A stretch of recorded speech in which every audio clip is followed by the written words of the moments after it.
Suuraan kun bara 1986 Sudaanitti yeroo hongee turetti kan kaafamedha.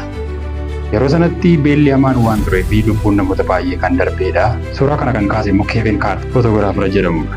Suuraan kun jireenya Kevin Carter isa dhumaa ture. Yeroo kana egaa suuraa kanaan Kevin Carter beekamtii guddaa argatee badhaasa gurguddaatti argatee fiilmiiwwan hedduun ittiin hojjetamanii baay'ee ittiin beekamee ture. Kevin Carter guyyaa tokko gaazexeessituu biyya Ameerikaatiin gaaffiif deebiidhaaf dhiyaatee utuu gaafatamaa jiru goggoraa mucaa kana bira jirtu meeqadha jettee gaafatte. Kevin Carter tokko qofan argee jedhe. Achumaanin suuraa bareedaa kana kaasii jedhe. Kevin Carteriin gaazexeessituun kun tokko qofa miti lamaa jette. Ani tokko qofan argee jedhe lamaa jette.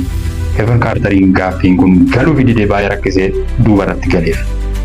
Isa booda Kevin Carteriin maal gootee mucaa kana erga mucaa kana suuraa kaastee raawwatte jennaan homaayyuu waan hin gooneefi Kevin Carter deebisuu fi dadhabee kanaaf baay'ee itti yaadee itti cannaqamee Kevin Carter gaaffiif deebii kana booda barreeffama barreessee gochaa godhe kanatti dhiifama gaafatee konkolaataa dhuunfaa isaatii keessatti of ajjeesee argame. Kanaaf wanta goonu tokko wanta itti beekamuuf goonu tokko yoo nama gargaara ta'e dhugaadhaan gargaarra, yoo hojii gaarii agarsiisuu barbaanne ta'e hojii gaarii amala gaarii qabaanne yoo hojjenne baay'ee barbaachisaadha. Yoo irraa barattanitu ta'e like follow gochuu hin dagatinaa. Dhaamsa kootii galatoomaa.